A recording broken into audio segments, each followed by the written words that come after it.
Buongiorno, direi che possiamo cominciare questa giornata dedicata a Mozart e gli Stieris Furlanis e invito qui con me sul palco il presidente dell'Arlef, il dottor Eros Cisilino, il presidente della comunità collinare che ci ospita, il dottor Luigino Bottoni, e la vice sindaco del comune di Colloredo, la dottoressa Renza Buiatti. Allora,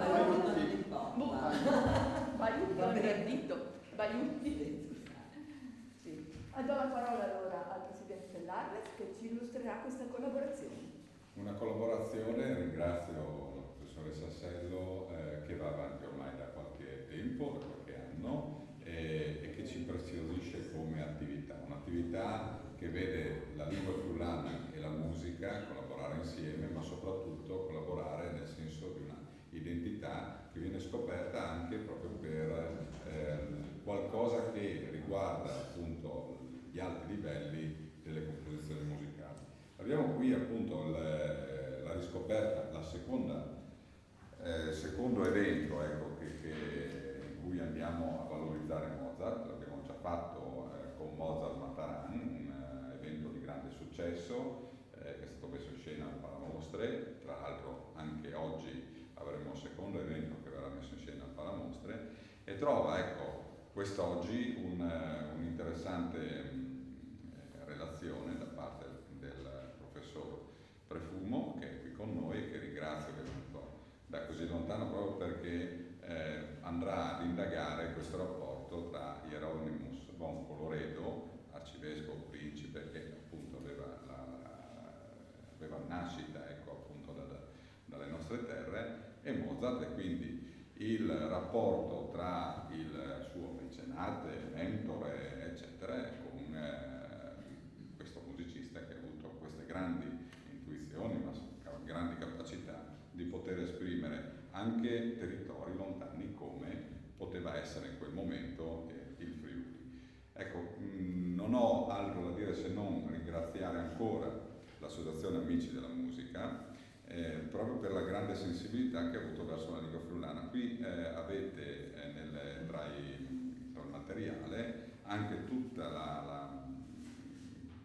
l'analisi che viene fatta di questo progetto in lingua friulana. Ringrazio appunto gli Amici della Musica, che voglio ricordare è un'associazione che ha avuto la capacità di poter portare avanti l'attività anche in periodi difficilissimi, quindi ha creduto nella cultura, nella musica, ha investito insomma in questi valori fondamentali in momenti in cui nessuno poteva investire, o comunque nessuno ci credeva come ci hanno creduto loro. Ringrazio la comunità collinare per averci ospitato, veramente sempre molto gentili ma molto disponibili, il comune di Colloredo di Montalbano, il sindaco è impegnato, ma comunque noi abbiamo il prestigio anche di avere il vice sindaco. Ricordo così tra i saluti, che sicuramente saranno imprecisi, ma la professoressa Daronco, Albert Travai, insomma vedo alcuni amici che seguono anche la lingua friulana e che hanno avuto il piacere di dar noto questa notizia di questa giornata così importante anche tramite i loro canali, e quindi li ringrazio perché hanno avuto una grande diffusione, hanno aiutato ad incrementare la notizia. Termino qui, ma insomma noi avremo, so con la professoressa Sello che avremo anche altri tipi di collaborazioni future, e qualche idea è già emersa. Queste cose emergono proprio per sinergia, e quindi questa sinergia che fa bene al nostro territorio, che fa bene alla nostra attività, certamente deve proseguire con il massimo dell'impegno.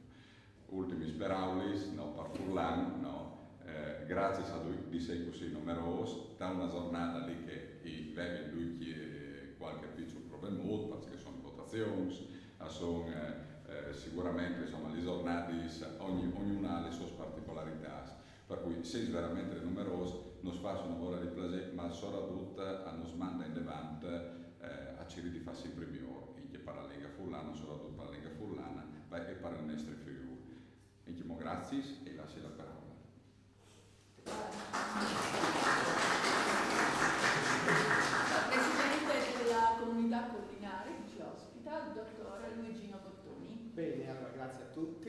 grazie all'Arlef di essere qui oggi e il dottor Cisilino che appunto la rappresenta. Devo dire che la comunità collinare ha un rapporto privilegiato con l'Arlef da sempre, siamo soci e quindi è un doppio piacere, non solo perché l'Arlef sia qui oggi, non è stata solo oggi, li abbiamo visti tantissime volte, ospitati, anche voi ci avete ospitati tantissime volte, ma perché consolida un legame storico e che va avanti e che è importante, importantissimo. Voglio sottolineare il tema dell'evento di oggi, quindi della giornata di oggi. È un tema che è molto stimolante per noi perché mette insieme quelle che sono un evento storico interessante di carattere culturale, di carattere musicale e di carattere anche di ricordo di che cosa è nato e che cosa è successo in questo sito. Perché? Perché la famiglia Colloredo, che qui era il ramo Colloredo di Mels, aveva anche un ramo austriaco che appunto Colloredo, arcivescovo di Salisburgo, nonché datore di lavoro di Mozart. Quindi c'è questo link familiare tra i Colloredo che abitavano qua, in questo castello allora, quindi abitato del Colloredo, il Colloredo Hieronymus, datore di lavoro di Mozart, con un rapporto, insomma forse ci dirà meglio il relatore successivamente, che non è stato di solo armonia, non mi credo siano stati momenti belli, ma forse momenti di tensione, caratteri molto diversi. Però c'è un link importante di carattere storico che unisce Colloredo col Colloredo austriaco di Mels e quindi con Mozart che ci casca proprio in mezzo. Ricordarlo in questa sede, un compositore insomma uno dei più importanti, famosi, conosciuti in tutto il mondo da sempre, è un piacere ed è anche qualcosa che ci dà prestigio, onore, voglia di sapere, di approfondire, di capire qualcosa di più.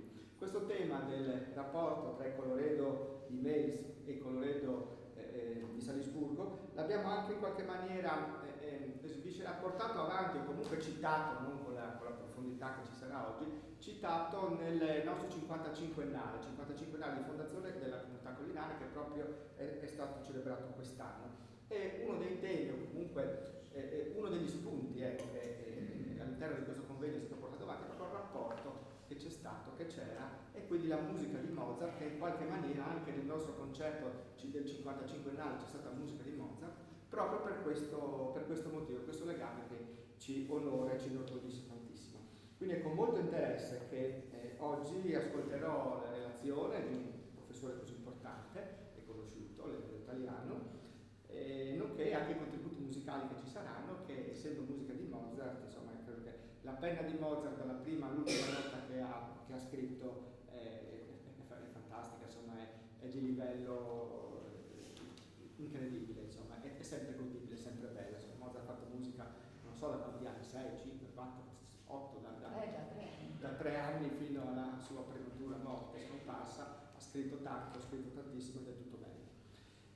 Quindi buona prosecuzione, buona giornata e ci rivedremo per prossime iniziative congiunte tra Comunità Collinare e Arlef, che sicuramente ci sono, anniversari, commemorazioni, ma anche studi, filologia, valorizzazione delle lingue friulane. Insomma, abbiamo appena portato avanti insieme la ristampa e la riedizione e la presentazione del libro del friulanista Lido Puppo. Insomma, occasioni non mancano, non mancheranno neanche il prossimo anno. Quindi buona continuazione a tutti. Grazie.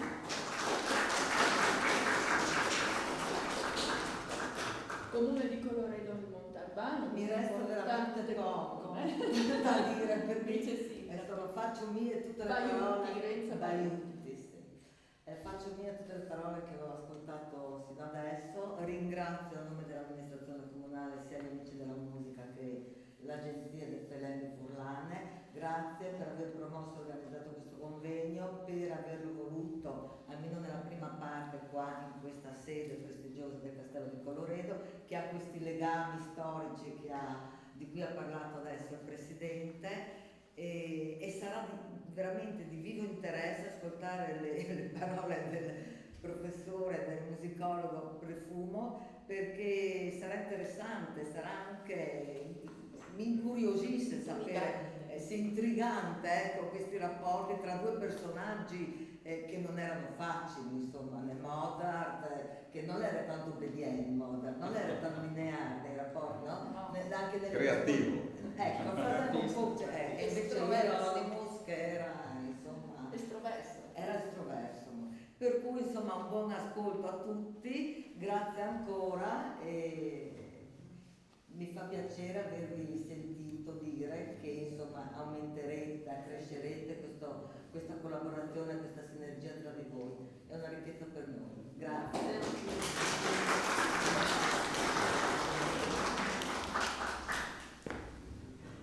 Ecco, questa giornata dedicata appunto a queste figure non termina con questa conferenza, ma proseguirà alle 5 a Udine al Teatro Palamostre, dove ci sarà un'orchestra che raccoglie musicisti dall'Austria, dalla Slovenia e dal Friuli, che presenterà musiche di Mozart. E per l'occasione l'attore Gianni Nistri leggerà alcuni passi, alcuni racconti in friulano su Mozart, e quindi sarà un'occasione per ascoltare alcune delle sue più meravigliose musiche, tra cui la sinfonia che Mozart ha scritto a 4 mani con Haydn quando stava proprio alla corte di Salisburgo insieme ad Haydn, e il bellissimo concerto per flauto, arpa e orchestra, il KV 299, che lui scrisse proprio negli anni in cui aveva i rapporti con il vescovo di Colloredo.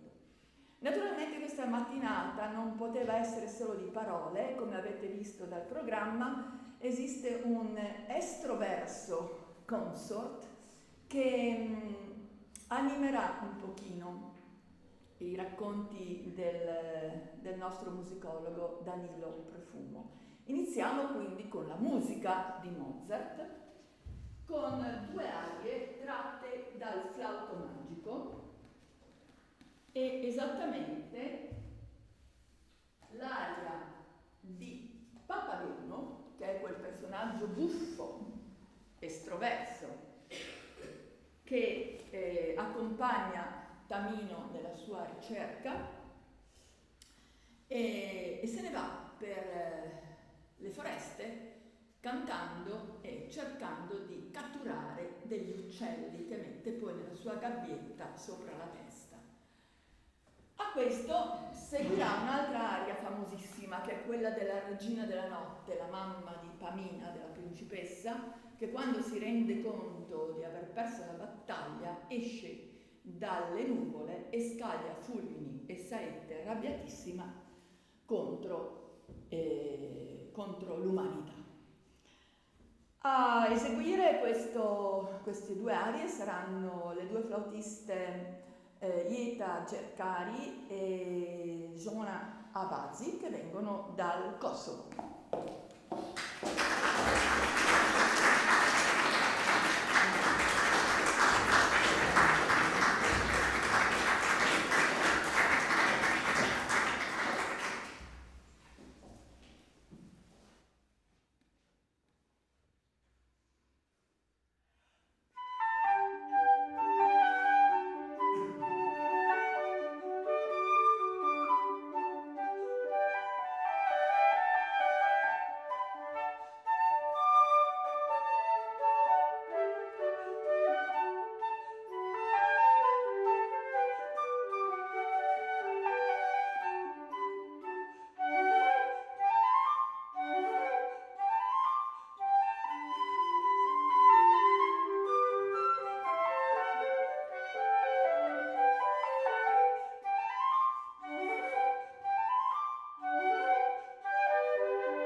il momento di presentarvi il nostro relatore Danilo Prefumo, che è conosciuto a livello internazionale per moltissimi suoi saggi e sue edizioni, tra cui l'ultima, la più famosa, la più eclatante, è stata proprio quella su Niccolò Paganini, che è appena uscita, mi pare, no? Anche in tradizione inglese, sulla vera storia di Paganini.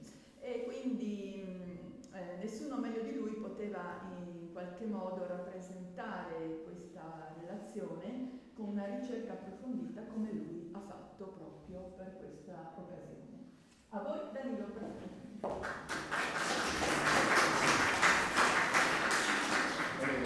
grazie, è un compito veramente gradito questo qui di parlare dei rapporti tra il principe Hieronymus von Colloredo e Mozart proprio in questa sede, insomma, non me lo sarei mai aspettato di venire a parlare di Colloredo a Colloredo, ma nella vita ne succedono di tutti i colori. Voi sapete senz'altro, perché siete di qua, che la famiglia Colloredo prese le mosse e si diffuse in Europa a partire dal XIV secolo, però sappiamo che i Colloredo come famiglia non erano originari del Friuli, ma provenivano dalla Svevia. Erano quindi una famiglia di origine tedesca, a tutti gli effetti, che come tante altre famiglie si era stabilita in queste terre di confine, spesso contese tra le varie potenze e dinastie che governavano allora l'Europa. Allora, chi è Hieronymus von Colloredo? Hieronymus Josephus Franciscus de Paula von Colloredo, perché questo è il nome completo del personaggio che ci interessa, nacque a Vienna nel 1732. Dunque questo era più anziano di una generazione di Mozart, che nacque 24 anni dopo, nel 1756. Era un secondogenito e di conseguenza la famiglia tentò di avviarlo alla carriera militare, come si usava allora per i figli cadetti. Il primo ereditava il titolo nobiliare, le terre, tutto quanto. Il secondo intraprendeva la carriera delle armi, se c'era un terzo diventava sacerdote, ovviamente non un sacerdote di basso livello, lo scopo era diventare vescovo o magari cardinale. E il tentativo però non andò a buon fine, questo è un dato importante, perché Hieronymus non aveva esattamente quel che si dice una salute di ferro. Si passò così alla seconda opzione, che era quella della carriera ecclesiastica, e dove invece le cose per Hieronymus andarono benissimo. Qui gli avanzamenti di carriera furono davvero fulminanti. A 15 anni divenne canonico di Passau, allora si sa, si poteva diventare vescovo anche giovanissimi. Diventò canonico di Passau, poi venne in Italia, studiò al Collegio Germanico di Roma, dove veniva a studiare l'elite cattolica dei paesi di lingua tedesca, e nel 1762, appena trentenne, fu consacrato vescovo dall'arcivescovo principe di Salisburgo Sigmund von Schrattenbach. Quando von Schrattenbach morì nel dicembre del 1771, Hieronymus von Colloredo prese abbastanza inaspettatamente il suo posto, perché per diventare arcivescovo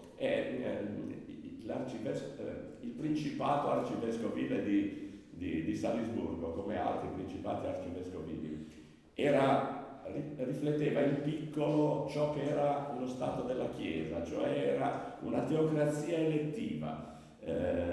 Colui che comandava e aveva il potere assoluto sui suoi sottomessi, però sottoposti. Era eletto, diciamo, da un consiglio di altri alti prelati, e Colloredo, abbastanza inaspettatamente, dopo ben 13 votazioni, diventò arcivescovo di Salisburgo.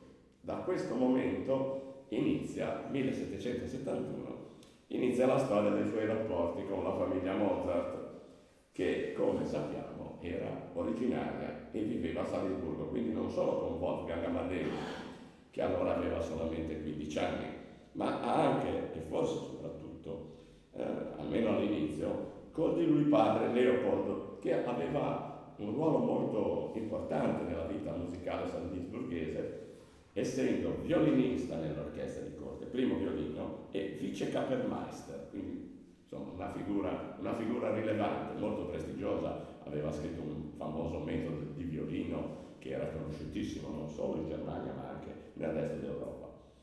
Dei rapporti e dei fatali dissidi tra Mozart e Hieronymus von Colloredo, che culminarono nel 1781 in una clamorosa rottura, sono pieni i libri di storia della musica, che sovente però ci raccontano tutta la vicenda in una maniera, come dire, abbastanza unilaterale, sposando cioè completamente il punto di vista dei Mozart e dipingendo il principe arcivescovo come un personaggio arido e greto, insensibile e incapace di capire con quale genio aveva a che fare. In realtà le cose non stavano proprio così.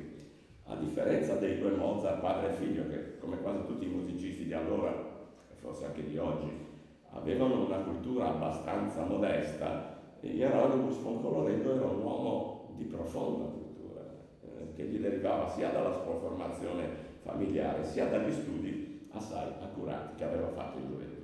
Parlava italiano, tedesco, francese, boemo, oltre naturalmente al latino, ed era inoltre affiliato alla massoneria, come in seguito lo sarebbero stati anche i due Mozart.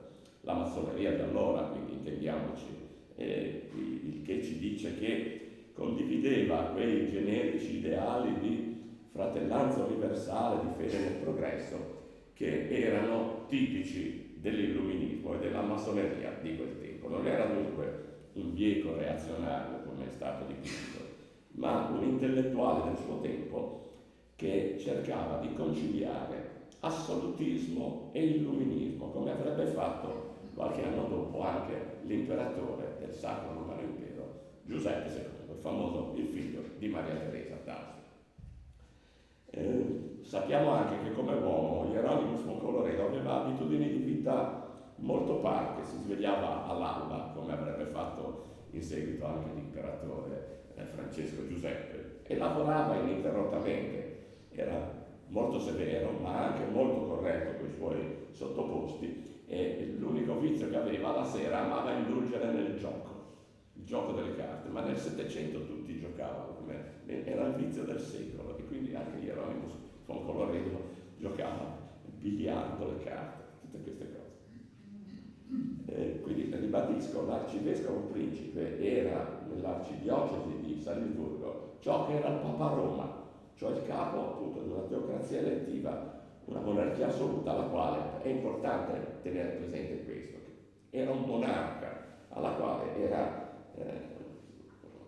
alle sue dipendenze dirette tutta una serie di funzionari e di subalterni di vario genere che alla fine rispondevano solamente a lui. Tra questi che rispondevano solamente a lui c'erano anche i musicisti che per Hieronymus von Colloredo avevano lo status sociale dei cuochi, cioè Hieronymus Colloredo diceva stasera voglio una sinfonia, e il maestro di cappella si doveva mettere lì e scriverla.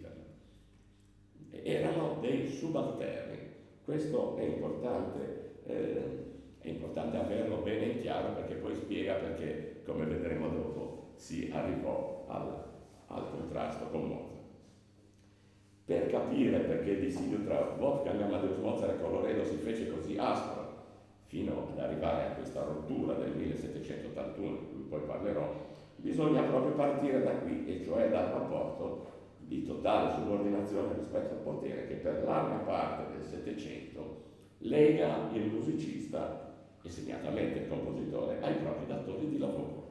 Un maestro di cappella, cioè il direttore di un'orchestra al servizio di qualche principe o re, aveva la possibilità di guadagnare soldi extra solo se si dedicava all'opera lirica. Lì esisteva da più di un secolo un vero e proprio, mercato, nel quale i musicisti migliori più in voga erano contesi dai vari teatri, potevano quindi ottenere ingaggi economicamente interessanti che consentivano loro una vita perlomeno agiata. Però il maestro di cappella guadagnava poco, insomma. Però a partire dalla seconda metà del Settecento, cioè dal momento in cui Mozart compare sulla scena, le cose cominciano drasticamente a cambiare. Perché?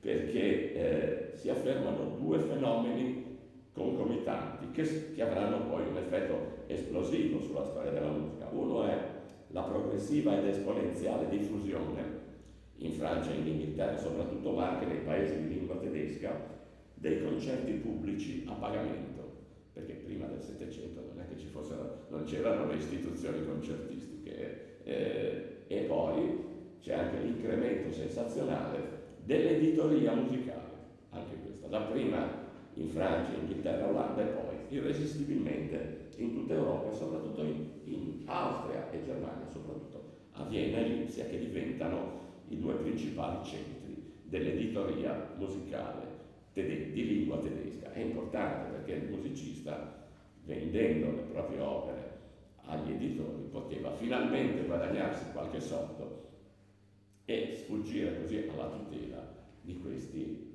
datori di lavoro piuttosto oppressivi. Quindi tutto questo produce un sensibile incremento delle possibilità di guadagno per un musicista dotato e capace anche di cogliere le nuove tendenze e adeguarsi ai gusti del pubblico al di fuori da questi tradizionali rapporti di subordinazione. Ed è proprio in questo contesto che nasce il dissidio fatale. I protagonisti di questa vicenda non sono due, non sono solo Mozart e Hieronymus Colloredo, sono tre, e cioè Wolfgang Amadeus, suo padre Leopold e Hieronymus Colloredo. Il padre Leopold ha un ruolo centrale in tutta questa vicenda. Perché? Perché il padre di Mozart, Leopold, è nato nel 1719 ed è un uomo del passato. Ha scritto appunto questo eccellente metodo per violino. E cosa cerca per il figlio? Cerca quello che cercano tutti i padri, cerca un posto sicuro, magari non brillante, però insomma al riparo dagli eventi, dalle tempeste della vita. E poi, come ogni bravo padre, lo cerca anche vicino a casa, non è che vuole un posto a Milano o a Stoccolma o in qualche altra capitale. Quindi cosa c'è meglio di Salisburgo? Posto sicuro vicino a casa. Dall'altra parte c'è il figlio che è nel fulgore della giovinezza e del suo genio senza pari, capace di eccellere in ogni genere musicale, dalla musica sacra al quartetto per archi, alla sinfonia, all'opera lirica, che sente ovviamente con la sua intelligenza, con la sua ricettività, che è giunto il momento di intraprendere una carriera che non sia più vincolata a questi obblighi di costo. Al terzo vertice di questo triangolo c'è appunto l'arcivescovo Hieronymus Colloredo, che è sì un illuminista e un affiliato alla massoneria, ma è anche un sostenitore intransigente dell'assolutismo e che quindi, come già ho detto, considera la musica come molti ancora la considerano all'epoca, cioè come un'arte sussidiaria, tutto sommato di modesto valore intellettuale, mentre proprio in quegli anni, stiamo parlando del 1770, 1780, 1790, la graduatoria delle arti, se così la vogliamo chiamare, soprattutto nel mondo intellettuale tedesco, vede un avanzamento rapidissimo della musica. La musica da arte, che era all'ultimo posto, sta salendo sempre di più in questa gerarchia, perché i suoi difetti, soprattutto la musica strumentale, il fatto che non esprima nulla di concreto, che non abbia parole, diventano dei pregi, perché attraverso questa apparente limitatezza la musica riesce a esprimere i sentimenti più profondi, quelli più indefinibili, gli aneliti all'infinito. E quindi qui ho delineato un po' com'è la situazione. Qui abbiamo posto le premesse del piccolo dramma che sta per compiersi e di cui vi parlerò però fra poco, dopo l'altro intermezzo musicale.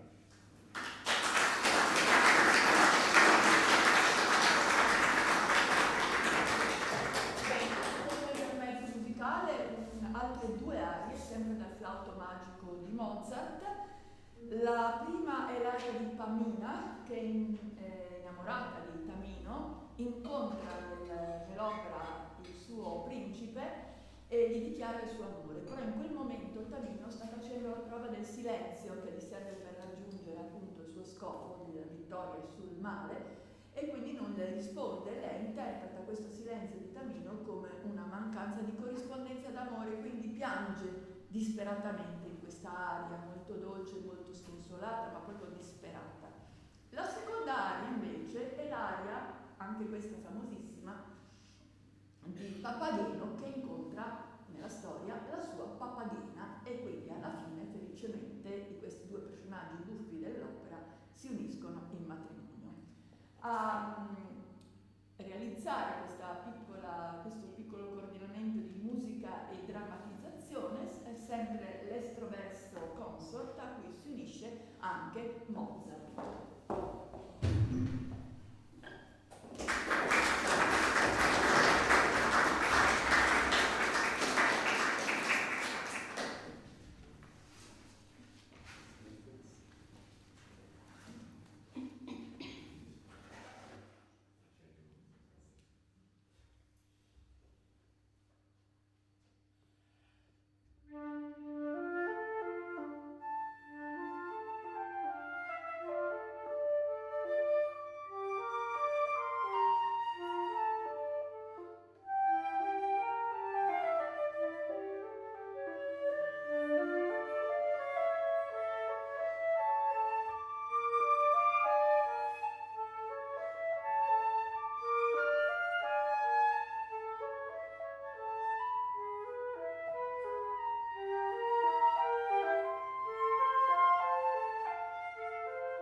1772 Hieronymus von Colloredo diviene arcivescovo di Salisburgo. Wolfgang Amadeus Mozart ha dunque soltanto 16 anni, ma già importanti esperienze, è stato in Inghilterra, in Italia, eccetera, eccetera. Nel 1772 i Mozart intraprendono il terzo e ultimo viaggio in Italia con la speranza di trovare al giovane Wolfgang un posto di maestro di cappella alla corte del Granduca di Toscana, ma la risposta del Granduca purtroppo è negativa e i Mozart, con le vive nel sacco, fanno ritorno a Salisburgo, dove Wolfgang riprende l'incarico che aveva ottenuto l'anno precedente di Concertmeister presso l'orchestra di corte, con uno stipendio assai modesto di 150 fiorini l'anno. Nella sua città natale comunque Mozart ha molti estimatori, per cui all'inizio compone alacremente sinfonie e concerti, sempre però segretamente alla ricerca di una soluzione alternativa che possa rendere pienamente giustizia ai suoi meriti, che però purtroppo stenta ad arrivare. Intanto però la sua popolarità cresce, continua a viaggiare, visita Vienna e tra il 1778 e il 1779, in compagnia della madre che poi morirà durante il viaggio, anche Mannheim, Monaco, Augsburg e Parigi.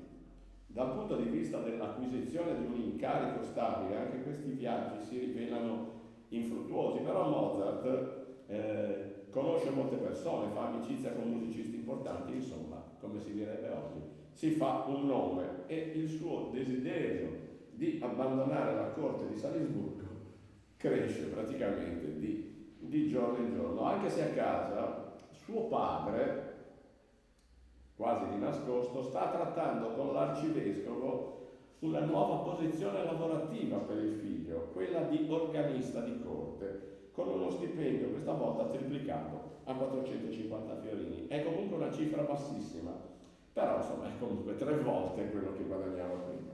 Segno che evidentemente anche Hieronymus von Colloredo è conscio del valore di questo musicista che ha sotto mano. Quindi Wolfgang diventa organista di corte, ma è chiaro fin da subito che quel posto gli va stretto. E nelle lettere al padre, quando lui è fuori Salisburgo, perché quando sono a Salisburgo purtroppo non scrive. Noi sappiamo cosa fa Mozart quando è fuori, è lontano dal padre, perché allora scrive a casa. Lamenta spesso l'avarizia del principe e la scarsa considerazione in cui questi tiene la musica. Purtroppo, indovinate cosa succede in quegli anni? C'è una crisi economica. E cosa viene tagliata per prima cosa? La cultura, la musica, l'arte, eccetera, eccetera. E quindi anche in quel caso l'arcivescovo, che già di suo non ha grandissima simpatia per l'arte musicale, taglia cospicuamente l'arte e la cultura e soprattutto l'opera lirica, che è un divertimento, come tutti sappiamo, molto costoso, e quindi l'opera esce completamente dall'orizzonte di Salisburgo, e questo per il giovane Mozart è un colpo durissimo, perché Mozart ha già sperimentato negli anni precedenti le sue doti di operista e poi con l'opera si guadagna anche bene. Arriviamo così al 1780. Mozart ha 24 anni. Alla fine dell'estate di quell'anno gli viene commissionata da Monaco un'opera che sarà Idomeneo, re di Creta, uno dei suoi primi capolavori operistici. Il 5 novembre, col permesso dell'arcivescovo, perché bisogna chiedere il permesso, non è che può andare a Monaco così, Mozart parte quindi per Monaco per curare la realizzazione e la messa in scena dell'Idomeneo. Gli è stato concesso un permesso di 6 settimane, ma il giovane compositore vuole trattenersi a Monaco un bel po' di più di quanto dovrebbe, quindi chiede un prolungamento del permesso. Come scrive al padre in una lettera del 16 dicembre 1780, che cito: lunedì prossimo saranno 6 settimane che sono via da Salisburgo. Voi sapete, mio carissimo padre, che solo per amor vostro sono a Salisburgo, perché per Dio, se dipendesse da me, mi ci sarei pulito di dietro con l'ultimo decreto prima di partire questa volta. Sul mio onore, non è Salisburgo, ma sono il principe, l'orgogliosa nobiltà, ad essermi ogni giorno insopportabile. Più chiari di così non si potrebbe essere. Mozart vorrebbe allontanarsi da Salisburgo non supporta più la tutela e l'autoritarismo del principe, ma ha timore di scontentare il padre e di metterlo in difficoltà, anche perché Leopold Mozart a sua volta ha delle ambizioni a Salisburgo, è vice Kapellmeister e vorrebbe diventare Kapellmeister a tutti gli effetti, primo Kapellmeister. Quando il titolare, che è un italiano, Domenico Fischietti, lascerà quel posto. Anche questo tentativo, lo diciamo subito, di Leopold Mozart non andrà a buon fine, perché nel 1783 il principe, appunto Hieronymo Sfoncolloredo, affiderà l'incarico ad un altro italiano, Luigi Gatti, suscitando l'ira e il comprensibile furore del vecchio Mozart, che considerava gli italiani dei maneggioni. Nelle lettere gli italiani sono sempre definiti dei maneggioni, anche se non era da meno, perché ha maneggiato tutta la vita a favore di se stesso e del figlio. La differenza era che forse gli italiani erano più furbi e quindi riuscivano ad andare a ottenere quello che cercavano, lui non c'è mai riuscito. Ad ogni buon conto, il 28 gennaio, e arriviamo all'anno fatale del 1781, Idomeneo va in scena a Monaco. Nel frattempo, il 29 novembre dell'anno precedente, 1780, è morta l'imperatrice Maria Teresa. Questo è un evento che farà da catalizzatore, alla quale subentrerà, come sappiamo, il figlio Giuseppe II, il grande illuminista. E l'arcivescovo si trasferisce con parte della sua corte, compresi i musicisti, a Vienna per partecipare alle onoranze funebri dell'imperatrice. E si tratterà, siccome le onoranze funebri degli Asburgo non duravano una settimana, duravano mesi, e quindi si tratterà a Vienna per un po' di tempo. Hieronymus, che è un uomo ambizioso, già che si trova nella capitale con tutta la sua corte, diciamo che vuole fare bella figura e quindi esibire i suoi musicisti, anche il suo giovane e brillante compositore di corte, che, come ben sappiamo, è un musicista polivalente, è compositore, pianista, improvvisatore al cembalo, al pianoforte, sa suonare anche il violino, e quindi ordina a Mozart di abbandonare la capitale bavarese e di raggiungerlo immediatamente a Vienna, con quanto entusiasmo da parte del giovane compositore è facile immaginare. Quindi Mozart parte il 14 marzo 1781 da Monaco e 3 giorni dopo arriva a Vienna, da dove indirizza subito al padre una lettera in cui scrive testualmente: il signor arcivescovo ha la bontà di gloriarsi della sua gente, ruba i loro guadagni e per questo non paga niente. E poco più avanti: oggi dobbiamo andare dal principe Galizzi, il quale era presente anche ieri. Adesso aspetto di vedere se riceverò qualcosa. Se non riceverò nulla, andrò dall'arcivescovo e glielo dirò chiaro tondo. Se non vuole che io guadagni qualcosa, bisogna che mi paghi lui, in modo che io non sia obbligato a vivere rimettendoci il mio denaro. Cioè, insomma, il principe arcivescovo voleva che i suoi musicisti si esibissero alle feste, alle riunioni conviviali, in giro per Vienna, senza per questo beccare una lira in più rispetto allo stipendio che veniva fornito loro. I termini della questione quindi sono semplicissimi. L'arcivescovo considera Mozart come un suo dipendente, quindi già pagato col suo stipendio mensile, e vuole che si esibisca in pubblico e magari componga anche ogni tanto qualcosa tutte le volte che lui lo desidera, a fronte dunque di nessun compenso o di compensi modestissimi, dati quasi, come dire, a titolo di mance. Si tratta evidentemente di una situazione che il giovane Mozart, uomo dei tempi nuovi, ritiene intollerabile, anche perché riceve molti inviti a suonare nelle case della nobiltà, e lì a pagamento, mica gratis, e però deve rifiutare. Ad esempio c'è una serata in casa della contessa Thun in cui è presente addirittura l'imperatore, quindi potete immaginare che desiderio a Mozart di farsi vedere dall'imperatore, improvvisare, suonare.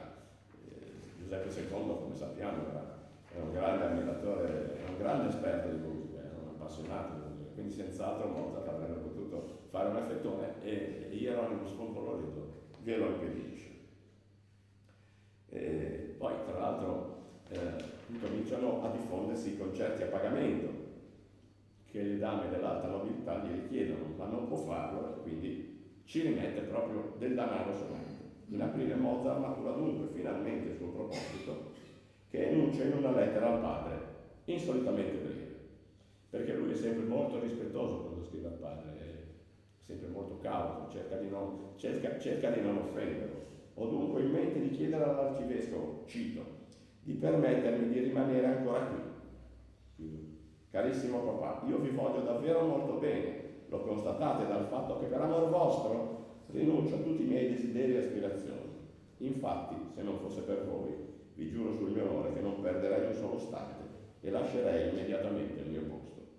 E qualche giorno dopo scrive ancora: spero di leggere presto, se devo continuare a seppellire a Salisburgo gli anni della mia giovinezza e il mio talento, o se potendolo fare, sono autorizzato a fare la mia fortuna. Quindi la rottura definitiva è solo questione di giorni, si concretizza finalmente all'inizio di maggio del 1781. L'arcivescovo sta per lasciare Vienna e tornare a Salisburgo e vuole che Mozart lo segua. Mozart, per fare contento il padre, all'inizio dice di sì, ma in corso ha già maturato la decisione di restare a Vienna e aspetta solo di trovare un casus belli che gli permetta di dire: ho lasciato il servizio presso l'arcivescovo, ma non è colpa mia. Così il 28 aprile annuncia al padre la sua intenzione di lasciare Vienna per Salisburgo, per poi smentirla il 9 maggio con una lettera di cui vi leggo alcuni passi. La mia pazienza è stata messa alla prova così tanto tempo che alla fine è naufragata. Non ho più la disgrazia di essere al servizio della corte di Salisburgo. Oggi è stato il giorno più felice per me. In effetti Mozart aveva ritardato di qualche giorno la partenza, adducendo il motivo di non aver trovato posto nella carrozza che collegava Vienna a Salisburgo. Scusa un po' banale. Questo banda però su tutte le furie l'arcivescovo, che dopo averlo coperto di male parole lo invita a un colloquio e lo insulta, gli dice esplicitamente che se non è contento del suo lavoro può andarsene. Perché è quello che Mozart aspetta da mesi di sentirsi dire. E infatti il giorno dopo si presenta al conte Arco, che è il gran maestro delle lucine alla corte di Salisburgo, e gli presenta la richiesta di dimissioni. Il conte Arco non solo tratta malissimo e con grande insolenza Mozart, ma congedandolo bruscamente, come forse saprete, gli assesta anche un robusto calcio nel sedere, forse il calcio nel sedere più famoso della storia della musica, fatto di cui peraltro Mozart per amor proprio non parla nelle sue lettere, ma di cui siamo venuti a sapere da altre testimonianze. Ma Mozart non dice nelle lettere al padre: guarda che il conte Arco mi ha preso a calcio nel sedere. Quindi potete immaginarvi con quanta gioia del povero Leopold Mozart Wolfgang gli annunci questa cosa. Con questo finale un po' grottesco, ma al fondo giusto, si conclude definitivamente la storia dei rapporti tra Mozart e l'arcivescovo Hieronymus von Colloredo. Naturalmente Leopold Mozart prende la cosa malissimo, manda al figlio una lettera piena di rimproveri che purtroppo non c'è pervenuta, ma il cui tono possiamo immaginare dalla lettera di risposta di Wolfgang che invece possediamo. Da buon padre Leopold era perfettamente convinto, come dicevo prima, di fare il bene del figlio, suggerendogli di chiedere scusa all'arcivescovo, ma noi oggi sappiamo invece altrettanto bene che Wolfgang aveva preso la decisione più giusta per se stesso e che lasciare per sempre Salisburgo era l'unico modo che aveva per sfuggire alla mediocrità e all'avvenimento di un impiego in un centro di moda. Mozart rimase a Vienna per tutto il resto della vita, furono 10 anni di incredibile, eccezionale fioritura artistica che ci hanno regalato una serie davvero immortale di capolavori, dei grandi concerti per pianoforte alle ultime sinfonie, dalle opere della trilogia da Pontiano al flauto magico e a Requiem, e ho citato solo i lavori più noti.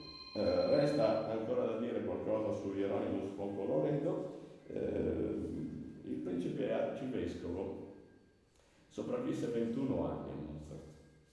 Morì a Vienna nel 1812, all'età allora ragguardevole di 80 anni, ma gli ultimi anni della sua vita furono costellati da amarezze. perché cosa era successo nel frattempo? Era successa la rivoluzione francese, quindi dopo la rivoluzione francese e l'ascesa di Napoleone nel dicembre dell'anno 1800 fu costretto a fuggire da Salisburgo e a ritirarsi a Vienna, e lì la sua salute cominciò a declinare rapidamente, ebbe diversi colpi apoplettici e infine morì il 20 maggio del 1812 e fu sepolto nella cattedrale di Santo Stefano. Lui, almeno a differenza di Mozart, che 21 anni prima era stato interrato in una fossa comune, ebbe una degna sepoltura. Grazie.